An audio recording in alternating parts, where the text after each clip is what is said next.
Assalamu alaikum my dear all shining stars, welcome back to another video. I hope you all are doing well.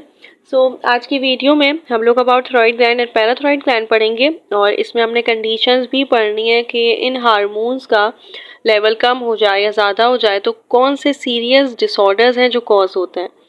ये chapter 18 chemical coordination का part है। Thyroid gland के बारे में I guess आपने पढ़ा हुआ भी होगा।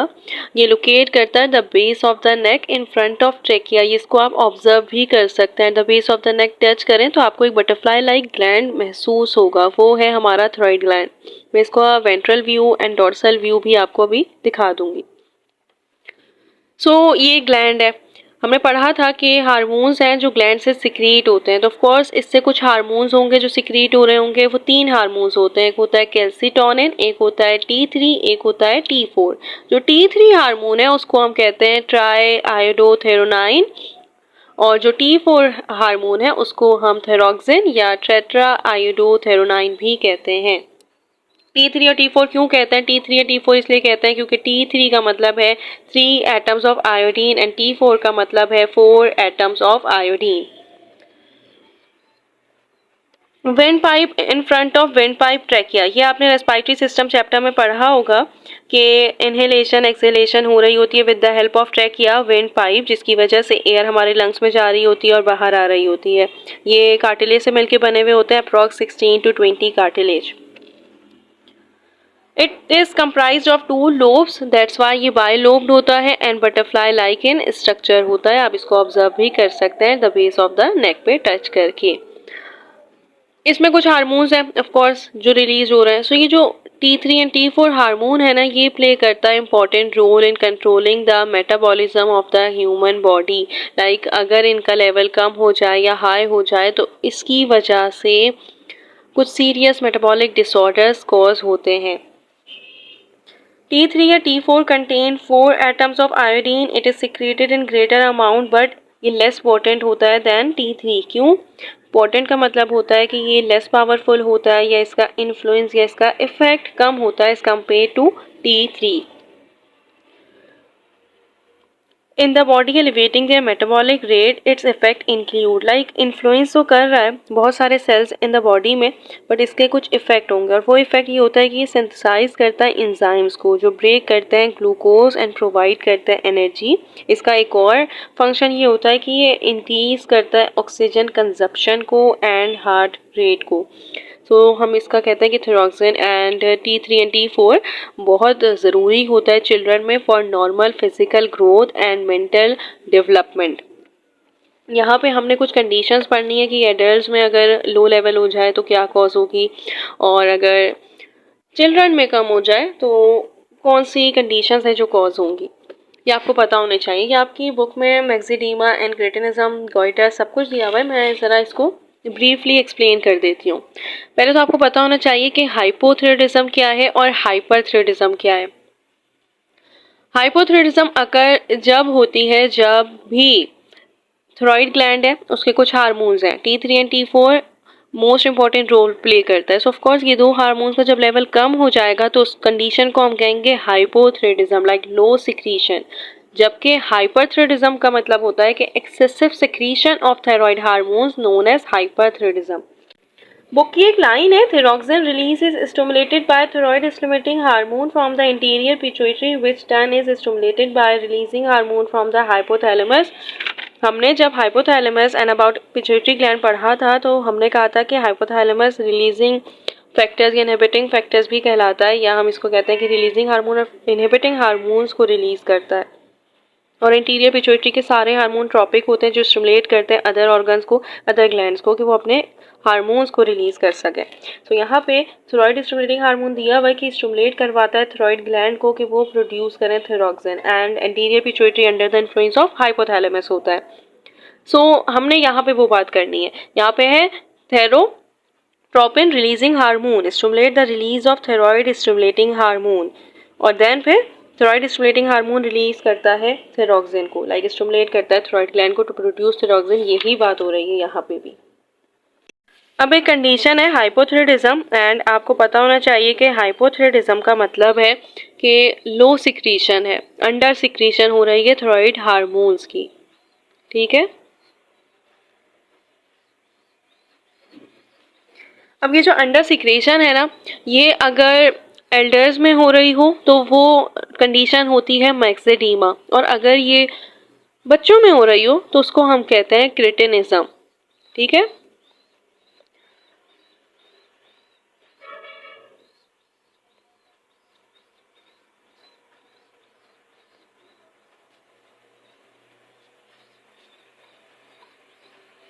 अर्ली एज, जबकि ये होती है एल्डर्स में।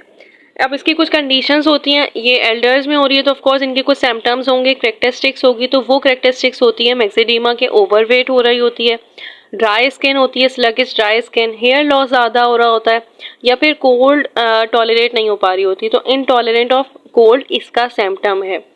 कंफ्यूज होता है इंडिविजुअल या डिप्रेस्ड होता है, ये मैक्सेडीमा की सिम्टम्स होते हैं। जबकि क्रिटिनिज्म के भी सिम्टम्स होते हैं, और वो ये होता है कि ये बच्चे नॉर्मल बच्चों से थोड़े लेस एक्टिव होते हैं। इनकी जो ग्रोथ होती है वो इंस्टेंटेड होती है, इनकी ग्रोथ रुक जाती है, तो इनकी हाइट भी कम होती है नॉर्मल बच्चों से। मेंटल रिटार्डेशन भी होती है, आपने काफ़ी सारे या तो देखा हुआ भी हो कि इनको फिर इंजेक्शन वगैरह लग रहे होते हैं थॉयराइड हार्मोन्स के, सो इनकी स्टैंडर्ड ग्रोथ रह जाती है, मेंटल रिटार्डेशन होती है, या फिर हम इसको कहते हैं कि कुछ कोर्स फेशियल फीचर्स भी नज़र आते हैं, तो वो सिम्टम्स होते हैं क्रिटिनिज्म के। Then now we are talking about hyperthyroidism. Hyperthyroidism का ये मतलब है कि एक्सेसिव सिक्रीशन हो रही है, excessive secretion of course thyroid hormones की।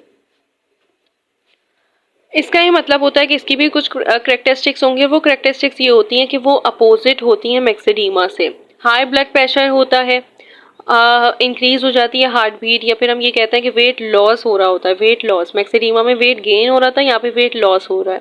प्रोफ्यूज स्वेटिंग होती है, या फिर एक और कैरेक्टरिस्टिक इसकी होती है कि प्रोट्रूजन होती है आई बॉल की, इसको हम कहते हैं एक्सोप्थेल्मा या फिर ग्रेव्स डिजीज। आंखें ऐसा लगता है कि बाहर आ रही हैं, उसको हम कहते हैं एक्सोप्थेल्मस या फिर ग्रेव्स। ये हो गया hyperthyroidism, excessive secretion of these hormones, thyroid hormones. एक और कंडीशन होती है, और वो कंडीशन है गोइटर। जब भी लो इनटेक होगा आयोडीन का तो थायराइड ग्लैंड इनलार्ज हो जाता है, उसको हम कहते हैं goitre. Often thyroid is enlarge due to low intake of iodine cause goitre. So, excessive secretion of thyroid hormone, hyperthyroidism, produces such symptoms as profuse sweating, weight loss, heat intolerance, irritability, and high blood pressure. Low secretion of thyroid hormones, known as hypothyroidism, produce symptoms such as weight gain, heat intolerance in adults, and children born with hypothyroidism are stunted in their growth and suffer severe intellectual disability, a condition called cretinism. ये MCQs में आता है, मैक्सिडीमा elders में होता है, जबकि जो early as होती है बच्चों में वो डिजीज होती है cretinism. Another condition associated with the shortage of thyroid hormones is an enlargement of thyroid gland known as goiter. Calcitonin of course इसी का हार्मोन है थॉयराइड ग्लैंड का, और ये जब स्टिमुलेट होता है, लाइक हम ये कहते हैं कि जब भी ब्लड में कैल्शियम लेवल रेज हो जाता है तो ये स्टिमुलेट करता है कैल्सीटोनिन सिक्रीशन को, जो कॉज करता है excessive calcium to be deposited in bones. So that's why blood का कैल्शियम लेवल कम हो जाता है। Maintaining proper levels of calcium in the blood. When calcium blood concentration rises too high, calcitonin stimulates the uptake of calcium into bones, thus lowering its concentration in the blood. Now we are talking about parathyroid gland. पहले मैं आपको एक condition दिखा देती हूँ ताकि आप समझ सकें कि मैंने आपको क्या समझाया है। ये कंडीशन है पैराथायरॉइड ग्लैंड की, ये ग्रेव्स डिजीज है, एक्सोप्थेल्मिया, आंखें बाहर आने का ऐसा लगता है। गोइटर, थायराइड ग्लैंड ज़्यादा बड़ा हो गया, इनलार्ज हो गया due to low intake of iodine. ये डॉर्सल व्यू है थायराइड ग्लैंड की, एंड ये वेंट्रल व्यू है, बटरफ्लाई लाइक होता है, एंटीरियर एंड पोस्टीरियर। ये हाइपोथायराइडिज्म है। Now we are talking about the parathyroid gland. So parathyroid gland 2 pairs में प्रेजेंट होते हैं और ऑफ कोर्स ये पी साइज ग्लैंड्स होते हैं, लोकेट करते हैं dorsally adjacent to the 2 lobes of thyroid gland in the neck. ये आपको पता चल रहा है कि ये पूरा थायराइड ग्लैंड है एंड ये उसके अंदर पैराथ्राइड ग्लैंड्स हैं और ऑफ कोर्स ये 2 पेयर्स में होते हैं। टोटल होंगे 4 small glands attach to the back of the thyroid gland.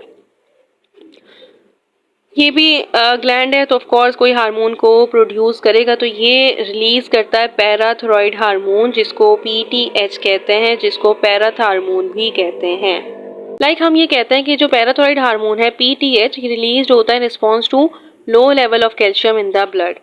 इसका कुछ फंक्शन होता है जो आगे हम पढ़ेंगे। This decline cannot be allowed to continue uncorrected because a significant fall in the blood calcium level can cause severe muscle spasm। हमने पढ़ा था सपोर्टेड मूवमेंट में कि कैल्शियम मोस्ट इंपॉर्टेंट होता है for muscle contraction, so that's Y muscle spam हो सकता है लो लेवल ऑफ कैल्शियम की वजह से। सो इस कंडीशन को हम छोड़ नहीं सकते हैं। जब भी लो लेवल होगा कैल्शियम का इन the blood, so of course parathyroid gland अपने हार्मोन को रिलीज करेगा और वो हार्मोन है पैराथायरॉयड हार्मोन और इसका एक फंक्शन होता है, 2 फंक्शन होते हैं। ये इंक्रीज करता है reabsorption of calcium in the kidneys और एक और फंक्शन ये होता है कि इंड्यूस करता है demineralization of osteoclast cells of bone to release calcium in the blood. Osteoclast cells आपको याद होगा, हमने सपोर्ट एंड मूवमेंट में पढ़ा था कि ऑस्टियोक्लास्ट सेल्स भी बोन के एक सेल होते हैं जो बोन को ब्रेक करते हैं। तो ऑफ कोर्स बोन को ब्रेक कर रहा है तो कैल्शियम क्या होगा, कैल्शियम रिलीज हो जाएगा। Normal blood calcium level is important for the functioning of muscles, including the heart, and for proper functioning of the nervous and the endocrine system. PTH stimulates osteoclast, one of the bone cells in bone, to dissolve the calcium phosphate crystal of the bone matrix and release calcium into the blood.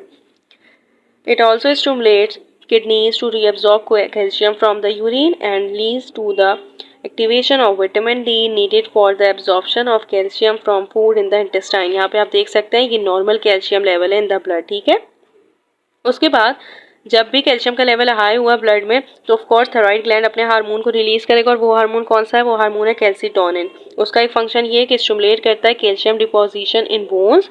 दूसरा function ये कि ये reduce करता है calcium Uptake इन kidneys.